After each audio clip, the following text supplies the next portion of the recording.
പ്രിയപ്പെട്ടവരെ, ആദ്യമായി ഇത്തരമൊരു ഫ്യൂച്ചർ സമ്മിറ്റ്, വളരെ മനോഹരമായി സമ്മിറ്റ് സംഘടിപ്പിച്ച ഇതിൻ്റെ സംഘാടകനായ ജോൺ ടോമിനെയും ചെയിൻ ഗ്രൂപ്പ് ഓഫ് ഇൻസ്റ്റിറ്റ്യൂഷനെയും ഞാൻ അഭിനന്ദിക്കുകയാണ്.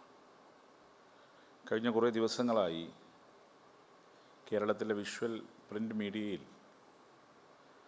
വളരെ സജീവമായി നിലനിൽക്കുന്നൊരു വാർത്തയാണ് ഫ്യൂച്ചർ സമ്മിറ്റ്, ഭാവി ഉച്ചകോടിയെക്കുറിച്ചുള്ളതാണ്. ഇത് പത്രവാർത്തകളിലൂടെയാണ് ഞാൻ വായിച്ചതെങ്കിൽ ഇവിടെ എത്തിയപ്പോഴാണ് ഇതിൻ്റെ ഓർഗനൈസിങ് സ്കില്ലും ഓർഗനൈസിങ് ടാലൻസും എത്രമാത്രം ഇതിൻ്റെ സംഘാടകർക്കുണ്ട് എന്ന് മനസ്സിലാക്കാൻ സാധിച്ചത്. അതുകൊണ്ട് തന്നെ ഇതിൻ്റെ സംഘാടകരെ അഭിനന്ദിക്കുന്നു. ഇനിയും ഇത്തരം സബ്മിറ്റുകൾ സംഘടിപ്പിക്കാൻ, ഇപ്പോൾ ഏതൊരു സബ്മിറ്റ്, ഇത് ഫസ്റ്റ് സബ്മിറ്റാണല്ലേ ടോം, സ്വാഭാവികമായും ചില ലാക്കുണാസൊക്കെ ഉണ്ടാകും. അത് പരിഹരിച്ച് സെക്കൻഡ് സമ്മിറ്റിലേക്ക് എത്തുമ്പം ഇതിനേക്കാൾ മികച്ച നിലയിൽ സംഘടിപ്പിക്കാൻ സാധിക്കുമെന്ന ശുഭാപ്തി വിശ്വാസമാണ് എനിക്കുള്ളത്. ഫ്യൂച്ചറിനെ കുറിച്ചുള്ള ചർച്ചയാണ്. സ്വാഭാവികമായും ഫ്യൂച്ചറിനെ കുറിച്ച് ചർച്ച ചെയ്യുമ്പോൾ we are addressing the students കമ്മ്യൂണിറ്റിയാണ്. എൻ്റെ മുന്നിലിരിക്കുന്ന ഭൂരിഭാഗം സ്റ്റുഡൻസാണ്. പിന്നെ വളരെ റിനൗണ്ടായ ടീച്ചേഴ്സാണ് ഇവിടെ ഇരിക്കുന്നത്. ജയചന്ദ്ര അതുപോലെ സാറൊക്കെ മുമ്പിലിരിക്കുന്നുണ്ട്. കുട്ടികൾ ഭാവിയുടെ പൗരന്മാരാണ്. അപ്പോൾ സ്വാഭാവികമായും ഭാവി എന്തായിരിക്കും, ഒരു എൻ്റർപ്രണർഷിപ്പിനെ കുറിച്ചുള്ള വളരെ സീരിയസ് ആയ ഡിബേറ്റ് ഇവിടെ നടന്നു. എങ്ങനെ ആയിരിക്കണം ഫ്യൂച്ചറിനെ കുറിച്ച് പറയുമ്പം കുട്ടികളോട് എനിക്ക് ആദ്യം പറയാനുള്ളത്, U should take risk. Risk എടുക്കാനുള്ള ധൈര്യം ഉണ്ടാവണം. പലപ്പോഴും നമ്മുടെ കുട്ടികൾക്ക് ഇല്ലാതെ പോകുന്ന റിസ്ക് എടുക്കാനുള്ള ധൈര്യമില്ലായ്മയാണ്. ഇപ്പോൾ ഞങ്ങളൊക്കെ റിസ്ക് എടുത്തവരാണ്, നിങ്ങളെപ്പോലെ പഠിച്ചവരാണ്. പക്ഷേ ഞങ്ങൾ റിസ്ക് എടുത്തു, ഇതിൽ തന്നെ സ്റ്റിക്ക് ഓൺ ചെയ്ത് നിന്നു. ഇപ്പോൾ എത്ര പൊളിറ്റീഷ്യൻസാണ് ജനപ്രതിനിധികളായി മാറുന്നത്? വളരെ കുറവല്ലേ ഉള്ളൂ. അപ്പം അതുകൊണ്ട് പൊളിറ്റിക്സിനകത്ത് നിൽക്കലും റിസ്ക്കാണ്. റിസ്ക് എന്താണ്? ഇപ്പോൾ ഓരോ ടൈം ഇലക്ഷൻ മത്സരിക്കണം, ജയിക്കണം, റിസ്ക്കാണ്. ജയിക്കുമെന്ന് ഉറപ്പൊന്നും നമുക്ക് പറയാൻ കഴിയില്ല. കേരളത്തെ സംബന്ധിച്ചിടത്തോളം ബാസ്റ്റ്യൻസ്, കോട്ടകൾ കുറവായിപ്പോൾ. ഏത് കോൺസ്റ്റിറ്റ്യുവൻസിക്കകത്തും ആരെയും ജനം ജയിപ്പിക്കുകയും തോൽപ്പിക്കുകയും ചെയ്യും. അപ്പം അതുകൊണ്ട് റിസ്ക് എടുത്ത് ഞങ്ങൾ നിന്നതാണ് ഈ ഫീൽഡിനകത്ത്. അതുപോലെ നിങ്ങൾ റിസ്ക് എടുക്കണം. ശരാശരി മലയാളി വിദ്യാർത്ഥിയുടെ ആഗ്രഹം എന്താ? ഒരു PSC പരീക്ഷ എഴുതി ജോലി നേടണം, അതല്ലേ? Why can't you dream bigger? Speaker ഓഫീസിലിരിക്കുമ്പോൾ എന്നെ കാണാൻ വരുന്ന ഭൂരിഭാഗം ആളുകളിലും കുറേ റാങ്ക് ലിസ്റ്റുകാരുണ്ടാവും.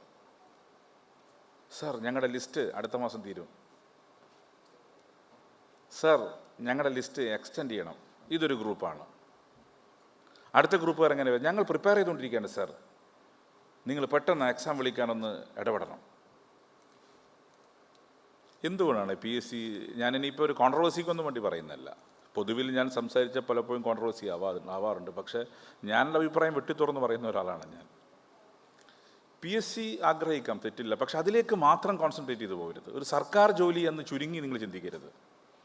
പലപ്പോഴും സംഭവിച്ചുകൊണ്ടിരിക്കുന്ന വിഷയം നമ്മുടെ കുട്ടികളുടേത് സർക്കാർ ജോലി മാത്രം മതി. എന്താ അങ്ങനെ ചിന്തിക്കുന്നത്? സർക്കാർ ജോലിയിൽ നിന്ന് പിരിഞ്ഞ രണ്ടാണ് അതിൻ്റെ സംഘാടകരെങ്കിലും യു ഷുഡ് ഡ്രീം ബിഗർ എന്ന് നിങ്ങളോട് പറയാൻ വേണ്ടിയാണ്. കാരണം ഇവിടെ എൻ്റർപ്രണർഷിപ്പിനെ കുറിച്ച് ഇവിടെ ക്ലാസ് എടുത്ത് ഒരു ടോക്ക് നടന്നപ്പോൾ നിങ്ങൾ ശ്രദ്ധിച്ചു, ആദ്യം എൻ്റർപ്രണറായി വരാൻ പോകുന്നൊരു വിദ്യാർത്ഥി 1 ലക്ഷം രൂപ അച്ഛനോടോ അമ്മയോടോ കൊടുക്കൂല. ഫസ്റ്റ് ചാലഞ്ചാണ് അദ്ദേഹം ബ്രീഫ് ചെയ്തത്. നിങ്ങൾ റിസ്ക് എടുക്കണം. നിങ്ങൾ കംഫർട്ട് കുഷനിലിരിക്കാൻ ആഗ്രഹിക്കുന്നത് കൊണ്ടാണ് നിങ്ങൾ സർക്കാർ ജോലിയിലേക്ക് വരാൻ ആഗ്രഹിക്കുന്നത്. ജോലി കിട്ടിയല്ലോ, ഇനി 56 വയസ്സ് വരെ ഒരു ടെൻഷനും ഇല്ല. അതാണ് നിങ്ങൾ അങ്ങനെ ചിന്തിപ്പിക്കുന്നത്. തിരിച്ച് ഞങ്ങളെ പോലെയാണെങ്കിലോ 2025 ഇനിയിപ്പോൾ നമ്മളെ ചിന്ത എന്താ? അടുത്ത സീറ്റ് കിട്ടുമോ? ഇനി സീറ്റ് കിട്ടിയാൽ ജയിക്കുമോ? നിങ്ങൾക്ക് അങ്ങനെ 21, 22, 23, 24 വയസ്സ് കയറിയാൽ പിന്നെ 56 വയസ്സ് വരെ ജോലി ചെയ്താലും ഇല്ലെങ്കിൽ ശമ്പളം കിട്ടും. ഈ ഒരു മെൻ്റൽ സ്റ്റേറ്റിൽ നിങ്ങൾ മാറണം. നിങ്ങളിൽപ്പെട്ട പ്രതിഭാശാലികൾ you should take risk and startups, start companies, start business. ആ നിലയിലേക്ക് ചിന്തിക്കാൻ പുതിയ ജനറേഷൻ തയ്യാറാവണം എന്നാണ് എനിക്ക് അഭ്യർത്ഥിക്കാനുള്ളത്. ഒരു വട്ടത്തിൽ നിന്ന് കറങ്ങാതെ.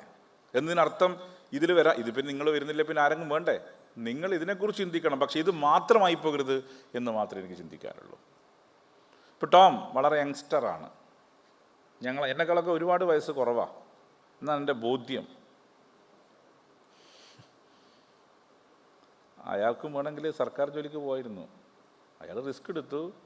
അദ്ദേഹത്തിന് പല സഹായങ്ങളും ലഭിച്ചപ്പോൾ ജെയിൻ ഗ്രൂപ്പ് ഓഫ് ഇൻസ്റ്റിറ്റ്യൂഷന് ഗ്രൂപ്പ് ബിൽഡപ്പ് ചെയ്യാൻ അദ്ദേഹത്തിന് കഴിഞ്ഞു. അതേപോലെ നിങ്ങളും ചിന്തിക്കണം, എന്തൊക്കെ തുടങ്ങാം, എത്ര ഓപ്പർച്യൂണിറ്റീസ് ഉണ്ട്. ഓപ്പർച്യൂണിറ്റീസ് കണ്ടെത്തി ആ കണ്ടെത്തിയ സാധനം ബിൽഡപ്പ് ചെയ്യാനുള്ള ധൈര്യം നിങ്ങൾ കാണിക്കണം. ധൈര്യം എടുത്തവരെ ജീവിതത്തിൽ വിജയിച്ചില്ല, റിസ്ക് എടുത്തവരും ധൈര്യം കാണിച്ചവരും. അപ്പോൾ ധൈര്യം കാണിച്ചവരും റിസ്ക് എടുത്തവരും മാത്രമേ ലോകത്തിൽ വിജയിച്ചിട്ടുള്ളൂ. ആ നിലയിലേക്ക് റിസ്ക് എടുക്കാനും ധൈര്യം കാണിക്കാനും നിങ്ങൾ തയ്യാറാവണം എന്നാണ് റിക്വസ്റ്റ് ചെയ്യാനുള്ളത്. രണ്ടാമത്തെ സസ്റ്റൈനബിലിറ്റിയെക്കുറിച്ചാണ്. ഏറ്റവും പ്രധാനപ്പെട്ട പ്രശ്നം എന്താ? ഇവിടെ അദ്ദേഹം എനിക്ക് തോന്നുന്ന വൺ അമംഗ് ദ സ്പീക്കർ അദ്ദേഹം he has mention something about the future and some of the things that we are facing in environment issues അദ്ദേഹം മെൻഷൻ ചെയ്തു. എത്ര പേര് കേട്ടോ എന്ന് എനിക്കറിയില്ല. പ്ലാസ്റ്റിക് ഇഷ്യൂ, പ്ലാസ്റ്റിക്കിനെ കുറിച്ച് പറഞ്ഞു, ഗ്ലാസ് ബോട്ടിൽസിനെ കുറിച്ച് അദ്ദേഹം പറഞ്ഞു. പ്ലാസ്റ്റിക് വലിയ പ്രശ്നമാണ്. പ്ലാസ്റ്റിക് വലിയ പ്രശ്നം എന്ന് പറയുമ്പോൾ നമ്മളങ്ങ് കുടിച്ച് വലിച്ച് ചാടുകയാണ്. അതവിടെ എത്തുന്ന ലാസ്റ്റ് കടലിലാണ്. കടലെത്തിക്കഴിഞ്ഞാൽ മീൻ കഴിക്കും. മീൻ കഴിച്ചാൽ പിന്നെ പറയപ്പെടുന്ന സ്റ്റഡീസ് സൂചിപ്പിക്കുന്നത് ബ്രസ്റ്റ് മിൽക്കിൽ ഉൾപ്പെടെ പ്ലാസ്റ്റിക് പെട്ടെന്ന് നശിക്കില്ല. ബ്രസ്റ്റ് മിൽക്കിൽ ഉൾപ്പെടെ പ്ലാസ്റ്റിക്കിൻ്റെ അംശമുണ്ടെന്നാണ് സയൻറ്റിഫിക് സ്റ്റഡീസ് പ്രൂവ് ചെയ്യുന്നത്. ഒരു പ്രശ്നമാണ്. സസ്റ്റൈനബിലിറ്റിയെക്കുറിച്ച് പറയും. ഇപ്പോൾ ഞങ്ങളുടെ കോൺസ്റ്റിറ്റ്യുവൻസിയിൽ ഞങ്ങൾ എന്ത് ചെയ്തു? പ്ലാസ്റ്റിക് ബോട്ടിൽസിൻ്റെ മൂടി മീൻസ് അടുപ്പ് കൊണ്ട് ഞങ്ങൾ സസ്റ്റൈനബിലിറ്റിയുടെ ഭാഗമായി ഒരു ബ്യൂട്ടിഫുൾ പ്രോജക്ട്സ് ഞങ്ങളിവിടെ ഉണ്ടാക്കി. ഇവിടെ തന്നെ ഞാൻ ആദ്യം വന്നത്, ടോം എന്നെ കൊണ്ടുപോയത് ഇത്തരത്തിലൊരു എക്സിബിഷൻ കാണിക്കാനായിരുന്നു. അത് ഇവിടുത്തെ ഒരു നല്ല ഇനീഷ്യേറ്റീവാണ്.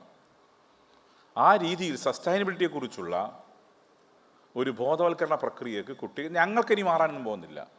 2016 ഞാൻ ഫസ്റ്റ് അസംബ്ലിയിൽ വന്നത്. 4 പ്രോജക്റ്റുകളെ കുറിച്ച് അന്ന് ബ്രീഫ് ചെയ്തത് അന്നത്തെ ചീഫ് സെക്രട്ടറി വിജയാനന്ദ് സാറായിരുന്നു. അദ്ദേഹം പറഞ്ഞു മൈൻഡ് സെറ്റ് മാറണം മലയാളിയുടെ. മൈൻഡ് സെറ്റ് ഇനിയിപ്പോൾ നമ്മളെ മാറ്റാൻ പറ്റുമെന്ന് എനിക്ക് തോന്നുന്നില്ല. കാരണം ഞങ്ങൾ അങ്ങനെ ട്രെയിൻ ചെയ്ത് വന്നു. പക്ഷെ നിങ്ങളെ മാറ്റാൻ പറ്റും. എന്തൊക്കെയാണ്? നമ്മൾ എത്രയാണ് വെറുതെ പോകുന്നത്? നമ്മൾ എത്ര വെള്ളമാണ് പോകുന്നത്? എത്രയാണ് വെള്ളം വേണ്ട ഒരാൾക്ക്? വാട്ടർ വലിയ പ്രശ്നമാണ്. വാട്ടർ ക്രൈസിസ് വളരെ പ്രധാനപ്പെട്ടതാണ്. ഭാവി നേരിടാൻ പോകുന്ന പ്രധാനപ്പെട്ട പ്രശ്നം. എത്രയാണ് നമ്മൾ പല്ല് തേക്കും മുതൽ തുടങ്ങില്ലേ നമ്മൾ വെള്ളം കളയുന്നത്? അതുകൊണ്ട് വെള്ളത്തിൻ്റെ ഉപയോഗത്തെക്കുറിച്ചുള്ള കൃത്യമായ ലിറ്ററസി നമുക്ക് കുട്ടിയെ കൊടുക്കാൻ പറ്റണം. എത്ര ഉപയോഗിക്കണം, എത്ര വെള്ളം കളയാതെ സൂക്ഷിക്കണം, നമുക്കതിനെക്കുറിച്ച് ബോധ്യമില്ലാത്ത എന്തുകൊണ്ടാണ്? ഇതിൽ ഭൂരിഭാഗം ആൾക്കും അതിനെക്കുറിച്ച് ബോധ്യം ഉണ്ടാവില്ല. വാട്ടർ സ്കാർസിറ്റി നേരിടുന്ന പ്രദേശങ്ങളിൽ ആൾക്ക് അതിനെക്കുറിച്ച് ബോധ്യം ഉണ്ടാവും. പക്ഷെ വാട്ടർ സ്കാർസിറ്റി ഇല്ലാത്ത സ്ഥലങ്ങളിൽ ആൾക്കാർക്ക് അതിനെക്കുറിച്ച് ബോധ്യം ഉണ്ടാവില്ല. നമ്മളിങ്ങനെ പല്ല് തേക്കും പോലും പൈപ്പ് തുറന്നിടുകയാണ്. ഇങ്ങനെയൊക്കെ പ്രശ്നങ്ങളില്ലേ? ഇപ്പോൾ സസ്റ്റൈനബിലിറ്റിയെക്കുറിച്ച് പറയുമ്പോൾ ഒരു ഭാഗത്ത് ജനം നേരിടുന്ന ഏറ്റവും പ്രധാനപ്പെട്ട പ്രശ്നം ഈ വെള്ളത്തിൻ്റെ പ്രശ്നം. അത് പരിഹരിക്കാൻ ആവശ്യമായ ചർച്ചകൾ ഇതിനകത്ത് ഉയർന്നു വരണം. രണ്ടാമത്തെ പാർട്ട്. 3 പവർ കൺസംഷനാണ്. പവർ കൺസംഷൻ എന്താ സ്ഥിതി? നമ്മൾ എത്ര പേർ എഴുന്നേറ്റ് പോകുമ്പോൾ നമ്മുടെ റൂമിനകത്തുള്ള ഈ വൈദ്യുതികൾ ഓഫാക്കുന്നുണ്ട്, സ്വിച്ച് ഓഫ് ആക്കുന്നുണ്ട്? ഫാൻ, AC, ലൈറ്റ് എത്ര പേര് ഓഫാക്കുന്നുണ്ട്? അപ്പം ഇതൊക്കെ കുട്ടികൾക്കിടയിൽ ട്രെയിൻ ചെയ്തെടുക്കേണ്ട ശീലങ്ങളിൽപ്പെട്ടതൊന്നാണ്. എപ്രകാരമാണോ രാവിലെ നമ്മൾ എഴുന്നേറ്റ് കുളിക്കുന്നത്, എപ്രകാരമാണോ നാം രാവിലെ എഴുന്നേറ്റ് ബ്രഷ് ചെയ്യുന്നത്, എങ്ങനെയാണോ നാം ഡ്രസ്സ് ചെയ്യുന്നത്, അതേപോലെ കുട്ടികൾക്കിടയിൽ രൂപപ്പെടുത്തേണ്ട ഒരു ഫീലിംഗ് ആണ് എന്ത്? ആ ഫീലാണ് വെറുതെ വെള്ളം കളയാതിരിക്കുക, വെറുതെ പവർ കൺസംഷൻ നടത്താതിരിക്കുക. ഈ രീതിയിലേക്കുള്ള മൈൻഡ് സെറ്റ് കുട്ടികൾ രൂപപ്പെടുത്താൻ നമുക്ക് കഴിയണം എന്നുള്ളതാണ്. പിന്നത്തെ കാര്യം എന്താ? നമ്മളിപ്പോൾ വിദേശത്ത് പോയാൽ എങ്ങനെയാണ്? വിദേശത്ത് പോയാൽ നമ്മൾ വളരെ ഡിസിപ്ലിൻഡാണ്. എന്താ? ബോട്ടിൽ വലിച്ചെറിയില്ല, റോട്ടിൽ സ്പിറ്റ് ചെയ്യില്ല. എന്നാൽ ഇവിടെ വന്നാൽ എന്താ സ്ഥിതി? ഇവിടെ വന്നാൽ വെറും സ്പിറ്റിംഗ് അല്ല, പാൻപരാഗ് തിന്നിട്ട് തുപ്പിക്കളയും. ഇതേ നമ്മൾ വിദേശത്ത് പോയാൽ എവിടെയും പിന്നെ ഈ മിഠായി തിന്നുന്നു, എല്ലാ അൺയൂസ്ഡ് പേപ്പർ വലിച്ചെവിടെയെങ്കിലും ചാടും. എന്തുകൊണ്ടാണ് വിദേശത്ത് ഡിസിപ്ലിനിലാവുന്ന നമ്മൾ അവിടെ നിന്ന് നേരെ ഇങ്ങോട്ട് വന്നാൽ തിന്ന പേപ്പർ അങ്ങ് വലിച്ചു ചാടും? തിന്ന ഏതെങ്കിലും ഭക്ഷണത്തിൻ്റെ പാത്രമോ മറ്റും ഉണ്ടെങ്കിൽ വേസ്റ്റ് അങ്ങോട്ട് വലിച്ചു ചാടും, റോട്ടിൽ തുപ്പും. അത് മാത്രമല്ല, യൂറിനേറ്റ് ചെയ്യാനും ഒരു മടിയില്ല. അത് കുറേ മാറി കേട്ടോ, പണ്ടത്തെ പോലെയല്ല. ഇപ്പം അങ്ങനെ ഇല്ലെങ്കിലും പണ്ടൊക്കെ അങ്ങനെയാണ്, ഇപ്പോൾ അത് കുറേ മാറി വന്നു. കാറിൽ വിദേശത്ത് സഞ്ചരിക്കുമ്പോൾ നമ്മൾ ബെൽറ്റ് ഇടും, ഇവിടെ സഞ്ചരിക്കുമ്പോൾ ബെൽറ്റ് ഇടൂല. ഇവിടെ ഇങ്ങനെ പി പി അടിക്കുമ്പോൾ എന്താ ചെയ്യുന്നറിയോ? പി പി അടിക്കുമ്പം ബെൽറ്റിൽ പി പി ഓഫാക്കാതിരിക്കാൻ വേണ്ടി അവൾ വേറെ കുത്തി വെക്കും, അത്ര പോലും ഇടാൻ തയ്യാറല്ല. അപ്പം ഇത്തരം കാര്യങ്ങൾ അത് ഡിസിപ്ലിൻഡായി നമുക്ക് കുട്ടികളെ പഠിപ്പിക്കാൻ പറ്റണം. ഇത് നമ്മൾ നേരിടുന്നൊരു പ്രശ്നമാണ്. ഇതിനെക്കുറിച്ചെല്ലാമുള്ള ചർച്ചകൾ. പിന്നത്തെ പ്രശ്നം എന്താ? നമ്മളിപ്പോൾ ജെയിൻ ഗ്രൂപ്പ് ഓഫ് ഇൻസ്റ്റിറ്റ്യൂഷനോട് എനിക്ക് പറയാനുള്ള ഒരു കാര്യം, നിങ്ങളുടെ ഇനീഷ്യേറ്റീവിനെ ഞാൻ I appreciate your initiative, I appreciate your organising skill. നമ്മൾ കുട്ടികൾക്കിടെ രൂപപ്പെടുത്തുന്ന ഒരു മൈൻഡ് സെറ്റ് എന്താ? ആ മൈൻഡ് സെറ്റ് പഠിക്കുമ്പോൾ തന്നെ ജോലി ചെയ്യണം, പഠിക്കുമ്പോൾ തന്നെ ജോലി ചെയ്യാനുള്ളൊരു ടെൻഡൻസി ഉണ്ടാവണം. അതിന് ടൈം, ഈ വർക്കിംഗ് സമയം, കോളേജ് ക്ലാസ്സിൻ്റെ സമയം മാറ്റണം. ഇപ്പോൾ രാവിലെ 9:30 മുതൽ വൈകുന്നേരം 5 മണി, അതിൻ്റെ ഒന്നും ആവശ്യമില്ലെന്ന് ഇവിടെ മാറ്റിയ ഒരു 8 മണി മുതൽ 2 മണി മതിയെന്ന്, അത്രയൊക്കെ പഠിപ്പിച്ചാൽ മതി. എന്നിട്ടൊരു 3 മണി മുതൽ കുട്ടികളെ പഠിപ്പിക്കുക. ഞാൻ ചോദിച്ചോട്ടെ, ഞാൻ ഫ്രാങ്ക്ലി ചേട്ടാ, അത് കിട്ടുമ്പോൾ കൈയടിച്ചെന്തിനാ അറിയോ? നിങ്ങൾ ക്ലാസ്സിലിരിക്കാൻ ഇഷ്ടമില്ലാത്തതുകൊണ്ടാണ്, അല്ലാണ്ട് പണിക്ക് പോകാൻ വേണ്ടിയിട്ടൊന്നുമല്ല. നിങ്ങൾ കൈമുട്ടിയത് 8 to 2 എന്ന് പറഞ്ഞപ്പോൾ എന്നെ കൈമുട്ടി പ്രോത്സാഹിപ്പിച്ചത് ജോലിക്ക് പോകണമെന്ന് ഞാൻ പറയും, നിങ്ങൾ കേട്ടില്ല, അതിന് മുമ്പ് കൈയടിച്ചതാ. ഞാൻ പറയുന്ന ഒരു 3 മണി മുതൽ ഈ കുട്ടികളെ ഏതെങ്കിലും കമ്പനിക്കകത്ത് ജോലി കയക്കണം. നിങ്ങൾ നിങ്ങളുടെ കാശ് കൊണ്ട് പഠിക്കണം. ഇവിടുന്ന് പഠിക്കാൻ വലിയ മടിയാ. എന്നാൽ നിങ്ങൾ വിദേശത്ത് പോയി നോക്കിയാൽ, വിദേശത്ത് പോയി നോക്കിക്കഴിഞ്ഞാൽ, ഞാനിപ്പോൾ കുറച്ച് സ്പീക്കർ ആയതുകൊണ്ട് കുറേ സ്ഥലത്ത് പോകുന്നുണ്ട്. സ്പീക്കറായി കഴിഞ്ഞാലുള്ള ഗുണാതാ, വേറെ രാഷ്ട്രീയത്തിൽ ഇടപെടാൻ കഴിയുന്നില്ല, ഇങ്ങനെ ലോകം കറങ്ങാം. പിന്നെ ഞാൻ യാത്ര കുറച്ച് മടിയനായതുകൊണ്ട്, അല്ലെങ്കിൽ എനിക്ക് തോന്നുന്നു എൻ്റെ പ്രായത്തോളം ഇപ്പോൾ എത്താൻ പറ്റും ഞാനിത് ഇനി മെനക്കെട്ടാൽ. ഒരു യാത്രാപ്രിയനായ ഒരു സ്പീക്കറാണെങ്കിൽ എൻ്റെ പ്രായത്തിനനുസരിച്ചുള്ള രാജ്യം എനിക്ക് 3 കൊല്ലം കൊണ്ട് കറങ്ങി തീർക്കാം. പക്ഷെ ഞാൻ അത്ര യാത്രാപ്രിയനല്ല, കുറച്ച് മടിയൊക്കെ ഉള്ള ഒരാളാണ്. അവിടെയൊക്കെ നമ്മൾ പോകുമ്പം കാണുന്ന കാര്യം എന്താ? നമ്മുടെ ഇന്ത്യൻ കുട്ടികളായിരിക്കും പല സ്ഥലത്തും വർക്ക് ചെയ്യുന്നുണ്ടാവും. അവർ മലയാളിയാകുമ്പോൾ നമ്മളൊക്കെ അറിയുമല്ലോ, അല്ലാണ്ട് ഇപ്പം നമ്മളങ്ങനെ എല്ലാവരും അറിയണമെന്ന് വാശിയൊന്നും പിടിക്കേണ്ട കാര്യമില്ലല്ലോ. നമ്മളിങ്ങനെ സംസാരിച്ച് വരുമ്പോൾ പറയും ഞങ്ങൾ ഇന്ന സ്ഥലത്തുള്ള ആളാണ്. അവർ ജോലി ചെയ്യണം അവിടെ. വൈകുന്നേരം ഉച്ചയ്ക്ക് 3 മണി മുതൽ രാത്രി 10 മണി വരെ ജോലി ചെയ്യുന്നു. ആ കാശ് കൊണ്ട് അവനവൻ്റെ സർവൈവൽ നടത്തുന്നു.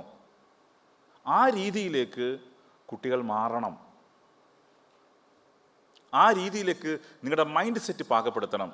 നിങ്ങളുടെ മൈൻഡ് സെറ്റ് മാത്രം പാകപ്പെടുത്തിക്കൊണ്ട് കാര്യമില്ല, നിങ്ങളുടെ പാരൻസിൻ്റെ മൈൻഡ് സെറ്റും പാകപ്പെടുത്തണം. എന്തോ പഠിക്കുമ്പോൾ ജോലി ചെയ്യുന്ന എന്തോ മഹാ അപരാധമാണെന്നാണ് നമ്മുടെ മലയാളി രക്ഷിതാക്കൾ ഇപ്പോഴും ചിന്തിക്കുന്നത്. അത് മഹാ അയ്യ, എൻ്റെ മോൻ ജോലിക്ക് പോകാനാ എന്ന് ഞാൻ പറയാം. ഞാൻ ഇപ്പോൾ അടുത്ത് പോയ സ്ഥലം ഓസ്ട്രേലിയയാണ്, കോമൺവെൽത്ത് പാർലമെൻറ്റ് പങ്കെടുക്കാൻ. 10ാം ക്ലാസ് പഠിക്കുന്ന കുട്ടി എന്താ എടുക്കുന്ന പണി? ഹോട്ടലിൽ പ്ലേറ്റ് എടുത്ത് കൊടുക്കുകയാണ്. 10ാം ക്ലാസ്സുകാരനാണ്. 10ാം ക്ലാസ്സുകാരൻ്റെ പണി ഹോട്ടലിൽ പ്ലേറ്റ് എടുത്ത് കൊടുക്കുകയാണ്. ഫാമിലി വെൽ ഓഫാണ്, അതിൻ്റെ ഒന്നും ഒരു ആവശ്യമില്ല. 2 ഉദ്യോഗസ്ഥന്മാരാ, വെൽ ഓഫാണ്, ഇമ്മൻസ്ലി റിച്ചാണ്. പക്ഷെ അവർക്ക് ഒരു പ്രശ്നവുമില്ല, ജോലിക്ക് പോയിക്കോട്ടെ. ആ രീതിയിലേക്ക് നമ്മുടെ കുട്ടികൾ ചിന്തിക്കണം. അവിടെയാണ് ജെയിൻ്റെ എഫിഷ്യൻസി പ്രൂവ് ചെയ്യേണ്ടത്. നിങ്ങൾ തന്നെ പ്രൊവൈഡ് ചെയ്യണം. നിങ്ങളുടെ ക്യാമ്പസിലെ കുട്ടികളെ ഏതൊക്കെ ഇൻസ്റ്റിറ്റ്യൂഷൻസിനകത്ത് പാർട്ട് ടൈം ജോലിക്ക് അയക്കാൻ സാധിക്കുമോ ആ നിലയിലേക്ക് ജെയിൻ തന്നെ കുട്ടികളെ റിക്രൂട്ട് ചെയ്യണം. അതിന് ഇനീഷ്യേറ്റീവാണ്. I don't know, Vishal can't catch my speech. Anyhow, Tom, you should translate it to him what I am speaking. ആ രീതിയിലേക്ക് നമ്മുടെ കുട്ടികളെ പാകപ്പെടുത്തിയെടുക്കണം എന്നാണ് എനിക്ക് അഭ്യർത്ഥിക്കാനുള്ളത്. അങ്ങനെ വരുമ്പോൾ നിങ്ങളുടെ ക്യാമ്പസ് മെച്ചപ്പെടും. ഇവിടത്തേക്ക് തള്ളു വരും പഠിക്കാൻ. കുട്ടികളെ ആ രീതിയിലേക്ക് ട്രെയിൻ ചെയ്തെടുക്കണം. ഇപ്പോൾ കുട്ടികളെ മെയിൻ സമയം എങ്ങനെ പോകുന്നത്? ആരെങ്കിലും നോക്കുന്നുണ്ടോ മോൾപോട്ടേക്ക്? മോൾപോട്ടേക്ക് എന്നാൽ ആകാശത്തേക്കല്ല, ഇങ്ങനെ നോക്കുന്നുണ്ടോ? ഇല്ലല്ലോ. ഇങ്ങനെ തന്നെ നോക്കാൻ ഇപ്പം ആൾക്ക് നേരെ ഇല്ലല്ലോ. ഇങ്ങനെയല്ലേ? എന്തെന്ന് ഇങ്ങനെ നോക്കുന്ന മൊബൈൽ ഫോണാണ്. ഇതിങ്ങനെ കളിക്കുകയല്ലേ? എന്തെന്നിങ്ങനെ വെത്തിലേൻ്റെ മുകളിൽ 100 വരട്ടുന്ന പോലെ. ഇതല്ലേ ഇപ്പോഴത്തെ ജനറേഷൻ. ട്രെയിനിൽ കയറി ആരോട് മിണ്ടുന്നുണ്ടാ? തൊട്ടടുത്താരെ ഇരിക്കുന്ന നമ്മളെപ്പോലത്തെ കുറച്ചിങ്ങനെ വർത്താനക്കാരും പൊളിറ്റീഷ്യൻസ് ആയതുകൊണ്ട് നമ്മൾ അത്യാവശ്യം മിണ്ടും.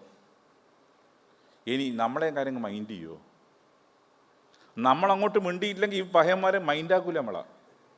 നമ്മളങ്ങോട്ട് പോയി മിണ്ടുന്നുണ്ട് അത്യാവശ്യം വർത്തമാനത്തിന് വരുന്നത്.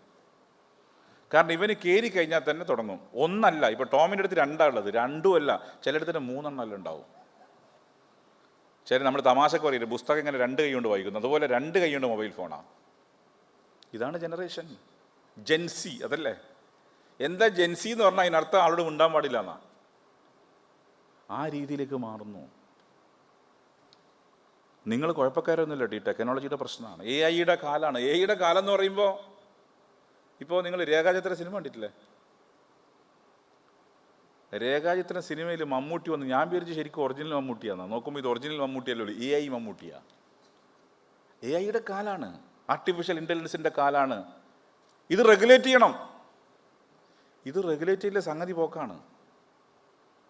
സൃഷ്ടാവിനെ തന്നെ സൃഷ്ടി ബതുങ്ങിക്കളയും. ആ രീതിയിലേക്ക് എ ഐ മാറുന്നു. ആർട്ടിഫിഷ്യൽ ഇൻ്റലിജൻസ് ഒന്നും വേണ്ട എന്ന് നമുക്ക് പറയാൻ പറ്റില്ല. ആർട്ടിഫിഷ്യൽ ഇൻ്റലിജൻസ് ഒക്കെ വേണം. പക്ഷേ ചിലി എന്ന രാജ്യം, സാമുവൽ അലൻഡയുടെ ചിലി എങ്ങനെയാണോ റെഗുലേറ്റ് ചെയ്തത്, അതിന് സമാനമായി വി നീഡ് റെഗുലേഷൻസ്. അല്ലെങ്കിൽ അപകടകരമായ വിധം ഇത് മാറും. ഇപ്പം ഞാൻ കവിയൊന്നുമല്ല, ഞാൻ കവിത എഴുതുന്ന പറഞ്ഞാൽ ആരും വിശ്വസിക്കില്ല. അതുകൊണ്ട് ഞാൻ ഇപ്പം പുസ്തകോത്സവം കഴിഞ്ഞു, എൻ്റെ അടുത്ത് വന്ന് പറഞ്ഞ ചില പ്രസാധകർ, സാർ നിങ്ങളുടെ ഒരു പുസ്തകം ഞങ്ങൾക്ക് പ്രസാദനം ചെയ്യാം, എന്നെ സുഖിപ്പിക്കാൻ വേണ്ടിയാ. അപ്പം ഞാൻ അവരോട് പറഞ്ഞു, ഞാൻ കവിത എഴുതി കഥ എഴുതുന്ന ലോകത്തൊരാളും വിശ്വസിക്കാൻ പോകുന്നില്ല. അതപ്പം തന്നെ എൻ്റെ മുമ്പെന്ന് പറയും ഗംഭീര കവിത എന്നൊക്കെ പറയും. കഥ ഗംഭീര അതിനെ സാർ. ഇത് ചെവി പോയിട്ട് പറയും ഇതാരും എഴുതി കൊടുത്തിയാ. ഇത് കേൾക്കേണ്ട കാര്യമൊന്നും ഇല്ലല്ലോ.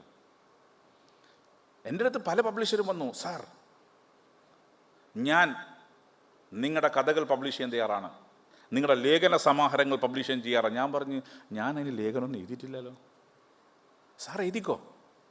ഇന്നിപ്പോൾ കവി ആർക്കും ആവാം. നിങ്ങൾ എ ഐയിലൊരു ചാറ്റ് GPT അടിച്ചു കൊടുത്താൽ നിങ്ങൾക്കൊരു നല്ല കവിത കിട്ടും, നല്ല കഥ എഴുതി തരും. ഞാനാണെങ്കിൽ കഥയും കവിത എഴുതാത്ത ഞാനാണ് ഏറ്റവും കൂടുതൽ ബുക്ക് റിലീസ് ചെയ്ത ആൾ. ഇത് ഹൈലി സ്റ്റെറൈൽ ഏരിയ ആണല്ലോ നിയമസഭ. അവിടെ വെച്ച് നടക്കുന്ന ഫെസ്റ്റിവൽ ആകുമ്പോൾ അതിനൊരു ഇമ്പോർട്ടൻസ് ഉണ്ട്. 300 ചില്ലാന പുസ്തകം റിലീസ് ചെയ്തു, അതിലൊരു 10-25% ഞാനാണ് ചെയ്തത്. ഞാൻ അറിയുന്നില്ല, ഓഫീസിൽ കൊടുക്കും സമയം. ഇതുപോലെ ഡിജിറ്റൽ വാളിൽ ഇങ്ങനെ ക്ലോക്ക് ഉണ്ടാവും, താഴോട്ടേക്കാണ് പോകുന്നത്. 25 മിനിറ്റ് ആകുമ്പോൾ പ്രസംഗം നിർത്തണം, അല്ലെങ്കിൽ ഓട്ടോമാറ്റിക്കായി മൈക്ക് ഓഫ് ആവും, അല്ലെങ്കിൽ ഫോഴ്സ്ഫുള്ളായി അവിടെ നിന്ന് അനൗൺസ് ചെയ്യും അടുത്ത പുസ്തകം ഇവിടെ പ്രകാശനം ചെയ്യാൻ പോകുന്നു. അപ്പോൾ ആൾ പോവുമല്ലോ. ഇത് എ ഐയുടെ കാലാണ്. ആർക്കും കവിത എഴുതാം, ആർക്കും കഥ എഴുതാം, ആർക്കും ലേഖന സമാഹാരം എഴുതാം. ആ രീതിയിലേക്ക് ആർട്ടിഫിഷ്യൽ ഇൻ്റലിജൻസ് ശക്തിപ്പെട്ടുകൊണ്ടിരിക്കുക. അവിടെ കൃത്യമായ റെഗുലേഷൻസ് നമുക്ക് അനിവാര്യമാണ്, അല്ലെങ്കിൽ അപകടത്തിലേക്ക് നീങ്ങും. അപകടത്തിലേക്ക് നീങ്ങുന്നതിൻ്റെ സൂചനകളാണ് നാം കണ്ടുകൊണ്ടിരിക്കുന്നത്. ഇതൊന്നും വേണ്ട. അതാണ് ഇവിടെ തന്നെ ഉപയോഗിച്ചൊരു വാക്കാണ്, ഞാൻ കേട്ടു. ആരാണ് ഉപയോഗിച്ചെന്നറിയില്ല. ഞാൻ കൃത്യമായും നിങ്ങളുടെ ഈ സബ്മിറ്റ് ഫോളോ ചെയ്യുന്നുണ്ട്. ഞാൻ പുതിയ വാക്ക് കേട്ട് അപ്പം പഠിക്കാൻ ശ്രമിക്കുന്ന ഒരാളാണ്. എന്താ ഡിജിറ്റൽ ഡൈറ്റ്. ഇവിടെ എനിക്ക് തോന്നുന്നു ഏതോ വന്നൊരാൾ ഉപയോഗിച്ച വാക്കാണത്. വേറൊരു വാക്ക് നിങ്ങൾ പരിചയമുണ്ടാവും. ഓക്സ്ഫോർഡിൻ്റെ ഇയർ ഓഫ് ദ വേർഡ് എന്താണെന്നറിയോ? ബ്രെയിൻ റോട്ട് എന്ന. ഏതാണ്ട് ബ്രെയിൻ റോട്ട് തന്നെയാണ്. നിങ്ങൾക്ക് ആർക്കും തന്നെ ഇപ്പോൾ നമുക്ക് സ്വന്തമായി ചിന്തിക്കാൻ പറ്റുന്നുണ്ടോ? ഇല്ല.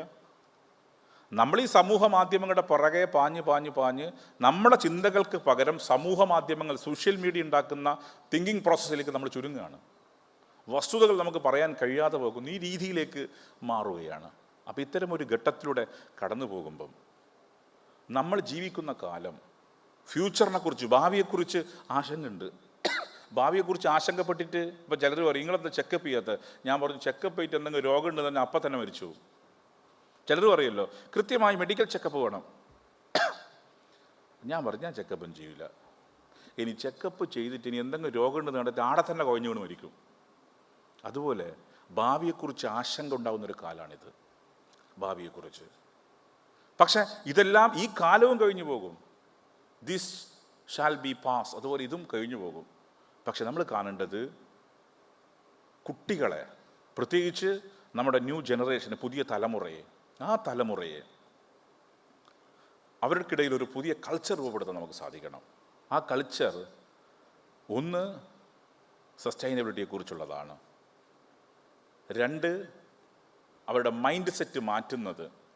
പഠിക്കുമ്പോൾ തന്നെ ജോലി ചെയ്യാൻ പ്രാപ്തമാക്കത്തക്ക നിലയിൽ അവരെ എക്യൂപ്ഡ് ആക്കുന്നത്.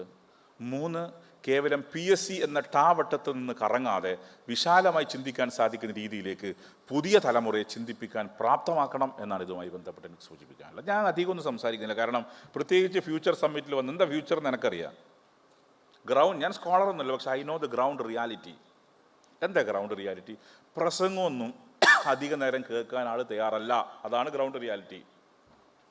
ഇതന്നെ ഇരിക്കും നിങ്ങൾ കണ്ണുമിപ്പിച്ചോണ്ട കുട്ടികളല്ലോ. സ്പീക്കർ വരും, എഴുന്നേറ്റ് പോവരുത്. ഫ്രാക്റ്റാണ്. അധിക സമയം നോക്ക് പ്രസംഗം ഇഷ്ടമല്ല.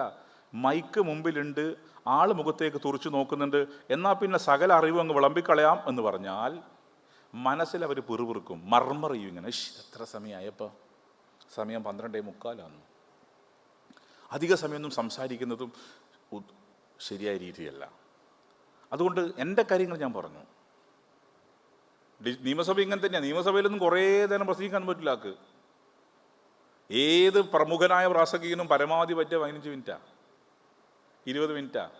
അതിൻ്റെ അപ്പുറത്ത് വന്നാൽ നമ്മളങ്ങ് ഓഫാക്കും, ഡിസ്കണക്ട് ചെയ്ത് കളയും. അതുപോലെ അത് നമ്മൾ പ്രത്യേകം പരിശീലിക്കേണ്ടതാണ്. പ്രത്യേകിച്ച് ന്യൂ ജനറേഷൻ. എന്താ നിങ്ങളുടെ അറ്റൻഷൻ സ്പാൻ എത്രയാണ്? 30 സെക്കൻഡാണ്. ഇപ്പോൾ റീൽസിൻ്റെ കാലമല്ലേ. റീൽസ് എന്ന് പറയും ഇങ്ങനെയാണ് പോകുന്നുണ്ടാവും, ആൾ ഇങ്ങനെ പോകുന്നുണ്ടാവും. എന്തെന്ന് ഇങ്ങനെ പോകുന്നത്? ഇത് മറ്റേ ഐഫോണിൻ്റെ മറ്റേ 3 കണ്ണുള്ള സാധനം, ഇതും കൊണ്ട് ഇങ്ങനെ പോകുന്നുണ്ടാവും. എന്ത് നമ്മളെ നടക്കുന്നത്? നമ്മളെ നടത്തം മാറുമല്ലേ ഈ ജനറേഷൻ പറയുമ്പോഴാണ് നമ്മളെ നടത്തം മാറുന്നു. നമ്മുടെ ഗസ്റ്റേഴ്സ് എങ്ങനെയാണ്? എല്ലാം ഈ റീൽസിന് കണക്കായിട്ടാണ്. ചിരിക്കുന്നത് പോലും ഗസ്റ്റേഴ്സ്, ചിരിയുടെ പോലും റീൽസിന് കണക്കായി. റീൽസിൻ്റെ കാലമാണിത്. ഈ റീൽസിൻ്റെ കാലത്ത് ജീവിക്കുന്ന തലമുറ. അതിൽ തന്നെ എന്താ ശ്രദ്ധിക്കേണ്ടത്? 30 സെക്കൻഡ് റീൽസ്, അതിൽ ആദ്യത്തെ 10 സെക്കൻഡിൽ ക്യാച്ച് ചെയ്യാൻ പറ്റണം. അല്ലെങ്കിൽ പോകാം. പിന്നെ വായിക്കുക. ചിലരിങ്ങനെ അടിച്ചെഴുതി വിട്ടിട്ടുണ്ടാവും ഫേസ്ബുക്കിലും ഇൻസ്റ്റാഗ്രാമിലൊക്കെ. അധികം ഇത് ആരും വായിക്കൂല. ഈ ഗ്യാപ്പിൽ നിങ്ങൾക്ക് ആശയങ്ങൾ കൺവേ ചെയ്യാൻ പറ്റുമെങ്കിൽ ആൾ വായിക്കും. അല്ല, ഇതിൻ്റെ അടിയിലേക്ക് ഇങ്ങനെ സ്ക്രോൾ ചെയ്ത് പോകാൻ ആൾ തയ്യാറല്ല. നിങ്ങളുടെ ഉള്ളിലെ കാര്യം ഞാൻ പറയുന്നതുകൊണ്ട് അറിയാതെ നിങ്ങളുടെ മുഖത്ത് ചിരി വരുന്നത്. കാരണം എന്നെപ്പോലെ ചിന്തിക്കുന്നവരെ നിങ്ങളും. അതുകൊണ്ട് വളരെ വേഗതയുടെ കാലമാണ്. വളരെ വേഗത, എല്ലാം വേഗം അവസാനിക്കണം. കുറേ സമയം ഇരുന്ന് കേൾക്കാൻ ആരും തയ്യാറല്ല. നിങ്ങൾ വേഗം അവസാനിപ്പിച്ചോ, മികച്ച സ്പീക്കറാണ്. നിങ്ങൾ continues, very irritating and very boring. നിങ്ങൾ മനസ്സിൽ പറയും എത്ര സമയമായപ്പോൾ. ചിലർക്ക് ഇത് മൈക്ക് കിട്ടിയാൽ പറഞ്ഞു തീർക്കാൻ കഴിയില്ല. ഇതെത്ര സമയമാണ് പറയുന്നത്? ഇതും ഫ്യൂച്ചർ ഡിസ്കസ് ചെയ്യേണ്ട കാര്യം. ഫ്യൂച്ചർ സബ്മിറ്റ് ആകുമ്പോൾ ഭാവി തലമുറയുടെ മനസ്സിലെ കാര്യം ഞാൻ പറഞ്ഞു. അധികമൊന്നും ഒരു കേൾക്കൂല. അതുകൊണ്ട് ക്ലാസ് തന്നെ, ക്ലാസ്സും അട്രാക്ട് ചെയ്യാൻ പറ്റും ടീച്ചർക്ക്. The person who is taking class, he has to attract the students. പണ്ടാണെങ്കിൽ ഇപ്പോൾ ക്ലാസ് കയറിയിട്ടില്ലെങ്കിലും റിട്ടേൺ എക്സാമിൽ എക്സ്റ്റേണൽസിൽ മാർക്ക് ചെയ്ത് പിടിച്ചോ. ഇപ്പം അങ്ങനെ അല്ലല്ലോ. ഇപ്പം പിന്നെ റിട്ടേൺ എക്സാം ഉണ്ട്, എക്സ്റ്റേണൽസ് ഉണ്ട്, ഇൻറ്റേർണൽസ് ഉണ്ട്. ഇൻറ്റേർണൽസിലാണല്ലോ മാർക്ക് കിട്ടുന്നത്. ഡിവിഷൻ ഉണ്ടല്ലോ 20. ഞാനന്ന് ആകെ ഇൻറ്റേർണൽസ് എഴുതി ഞാൻ ലോക്ക് മാത്രമാണ്. എൻ്റെ ഗ്രാജുവേഷൻ, പോസ്റ്റ് ഗ്രാജുവേഷൻ ഇതിലൊന്നും ഇൻറ്റേർണൽസ് ഇല്ല.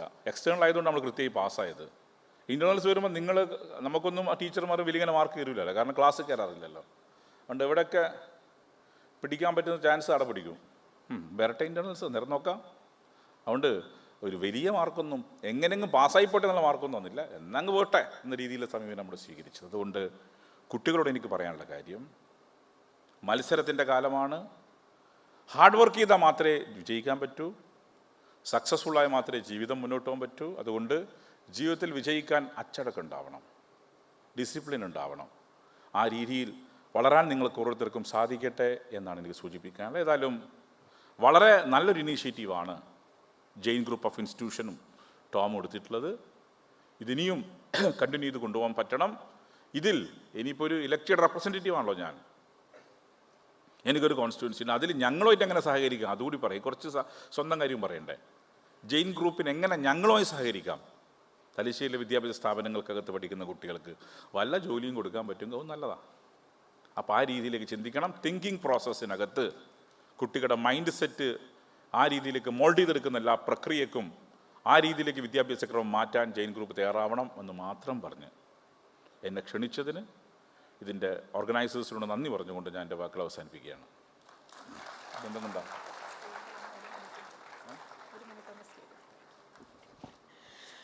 നമ്മുടെ വിദ്യാർത്ഥികൾക്കായുള്ള എത്ര മികച്ച ജീവിത പാഠങ്ങളാണ് വളരെ സരസമായ ഭാഷയിൽ നമ്മുടെ ബഹുമാനപ്പെട്ട സ്പീക്കർ ശ്രീ എൻ ഷംസീർ അവതരിപ്പിച്ചത്. അദ്ദേഹത്തിന് നമ്മുടെ ഒരു സ്നേഹ സമ്മാനം നൽകാനായി നമ്മുടെ director of new initiative Jain university doctor Tom M ജോസഫിനെ സാദരം വേദിയിലേക്ക് ക്ഷണിക്കുന്നു. This is a man who controls all the MLAs of the state, who control the administration, who rule our state. And here he is with such a fine grip over the minds of even the youngsters sitting here. He has a stellar understanding of what goes into the minds of all of us, not just the students. And that's exactly what makes him an engaging speaker.